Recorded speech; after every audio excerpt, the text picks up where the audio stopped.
So a big hello and welcome to Raelene Byrne, who is officially known as the CEO for Medicine for Your Spirit. And she could be considered a doyen of personal development, but in a very unique way here in Australia.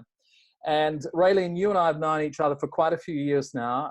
We do happen to live on the Sunshine Coast, and we communicate in one form or another about trends and things which are actually emerging in society at the moment.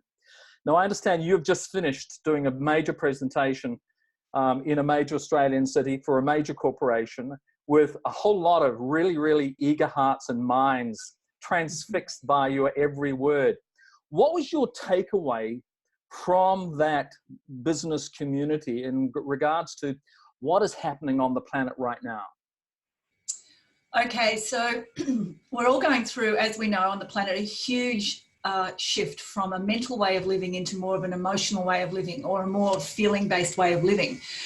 And the confusion and the crisis and the chaos that's going on in people individually as well as collectively, and what's going on the planet, is reaching quite almost a tipping point right now. And people are really, they don't know where to go, what to do. They don't understand what's awakening within them.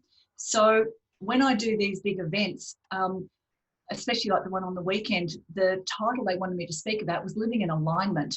And so what does that entail? So what do people get from when I'm speaking? It's a remembering that they have everything they need. They've come into this human experience as this divine, pardon me, unique soul with its blueprint to be, contribute, and become.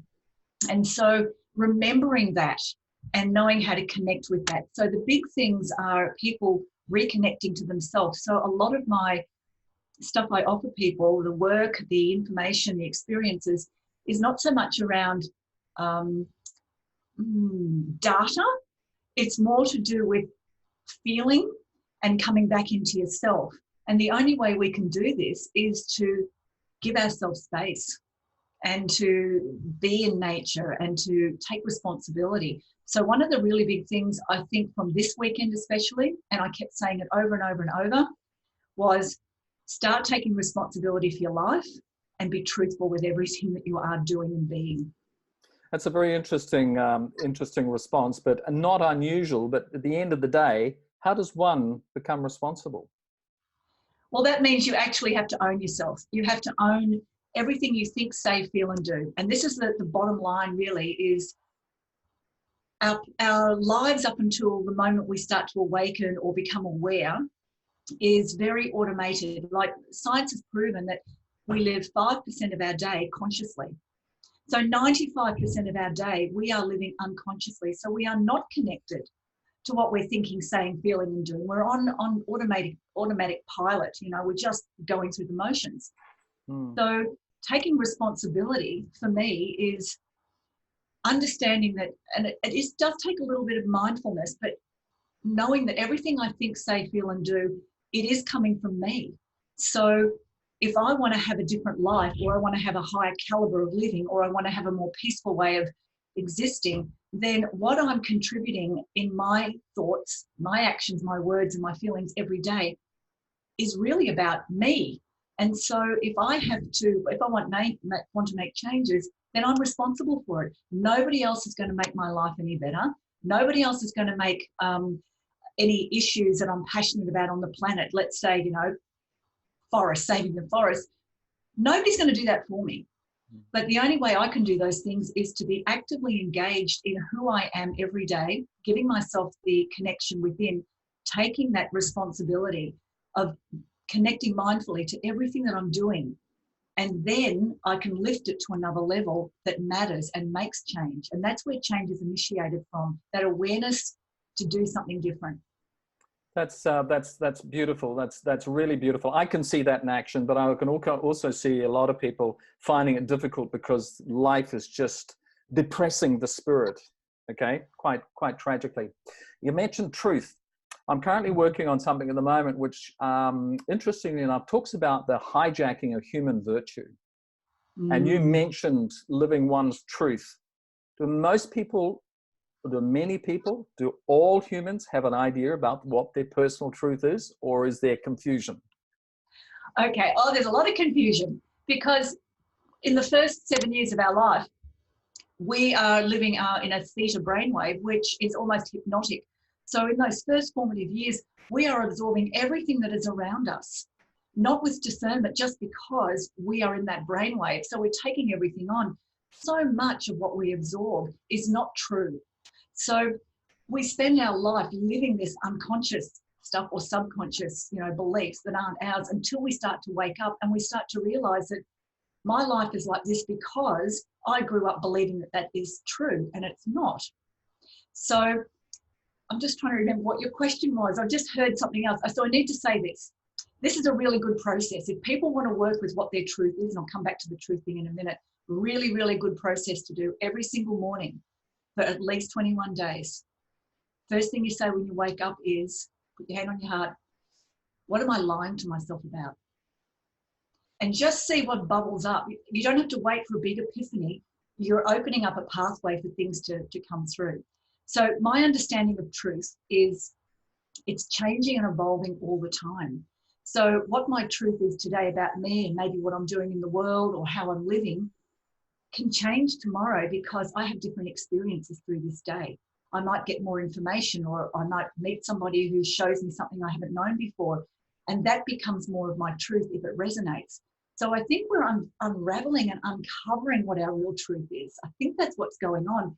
But a lot of people, it's uncomfortable to speak their truth, because so many people are governed by fitting in, dumbing themselves down, or playing small, or worried about what everybody else thinks. I can't possibly say something different to the group, because what will they think?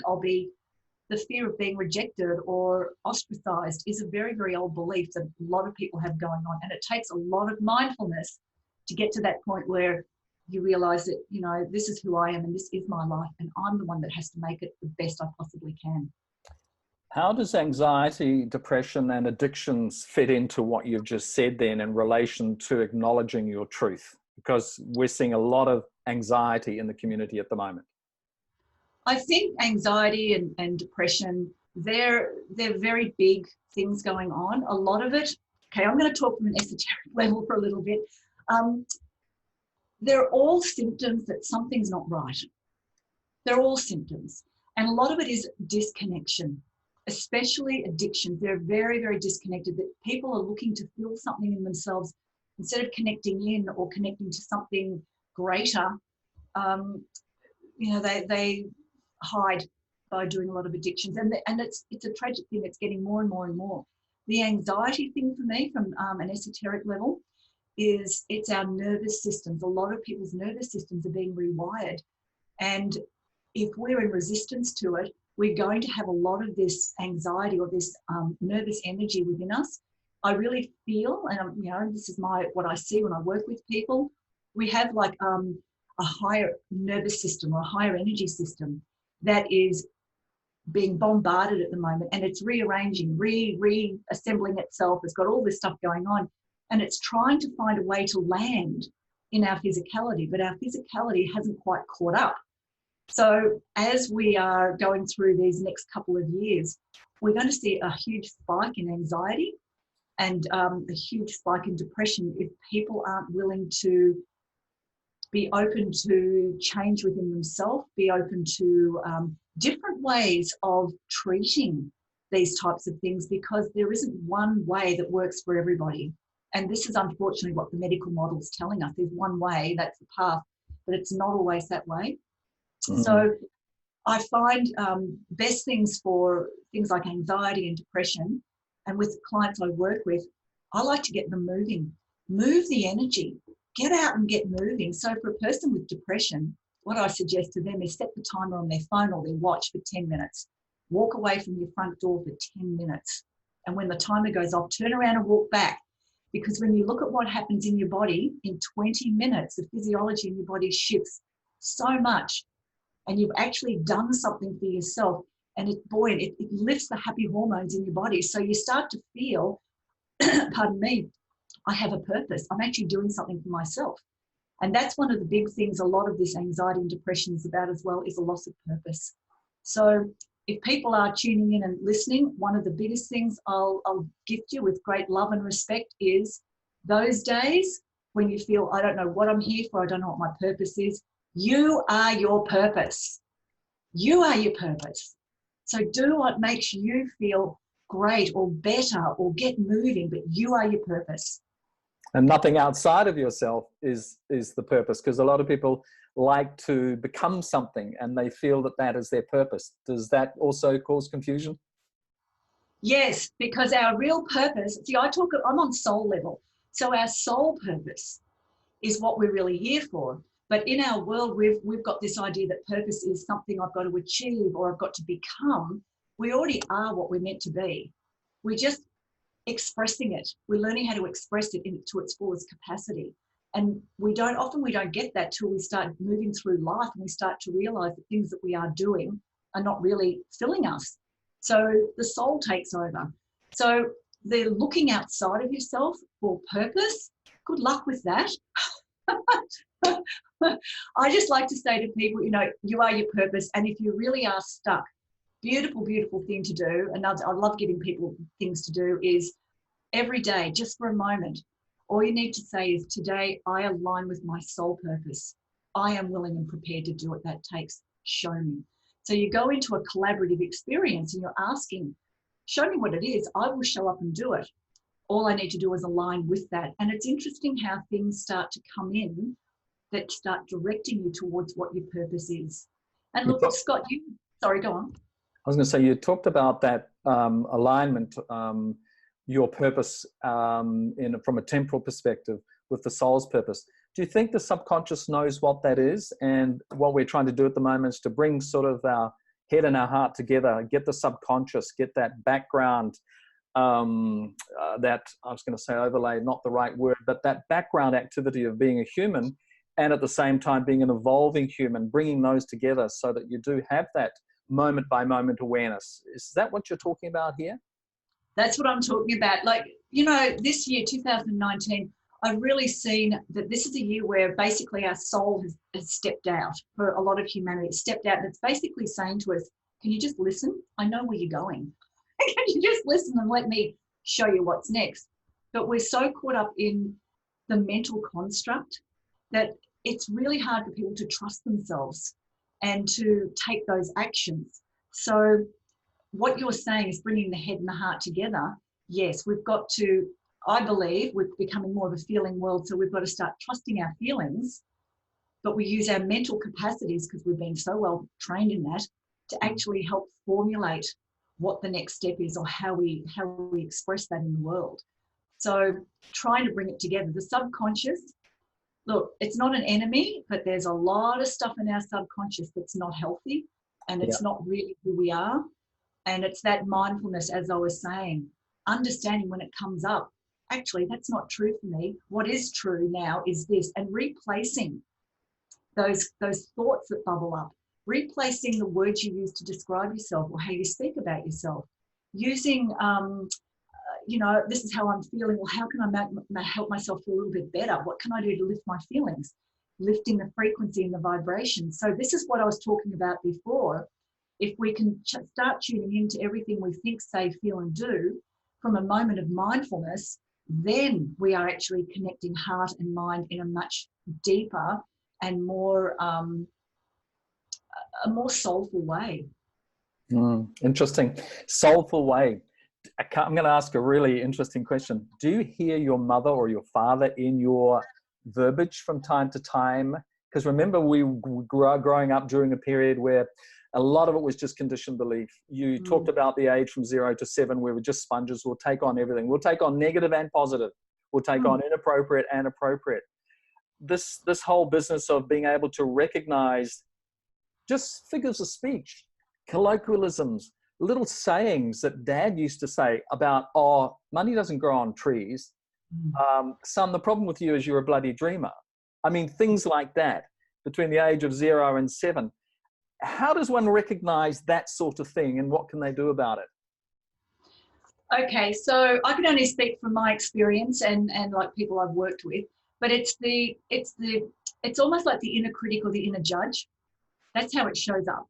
And so you'll be wanting to do something and you'll hear that little negative, or I shouldn't even put negative on it, but you'll hear that pushback. That story, basically. You'll hear the story. So in my case, it was, what have you got to say that anyone wants to hear? Wow. And here I am speaking in front of huge groups of people. I've written a book, I run events, and I'm speaking a lot and doing lots of interviews and stuff. So I could have believed that, but I had to work through it. And the only way I worked through it was to catch it, was to hear it and really look at things and go, is that really true for me? Well, no, that's not. So what you're saying is, yes, we have got a lot of our parental conditioning and ancestral stuff. There's a lot of ancestral stuff that we are shifting through right now and breaking the bonds of at deep DNA levels. But yes, we all have those conditionings. But, you know, I always like to say to people, just sometimes, okay, this is the process I give. Sometimes when that inner critic, inner judge is going blah, blah, blah, blah, or the old, you know, the stuff from mum and dad or society, whatever, sometimes just take a breath and let it talk. Just let it talk, let it run and listen to it.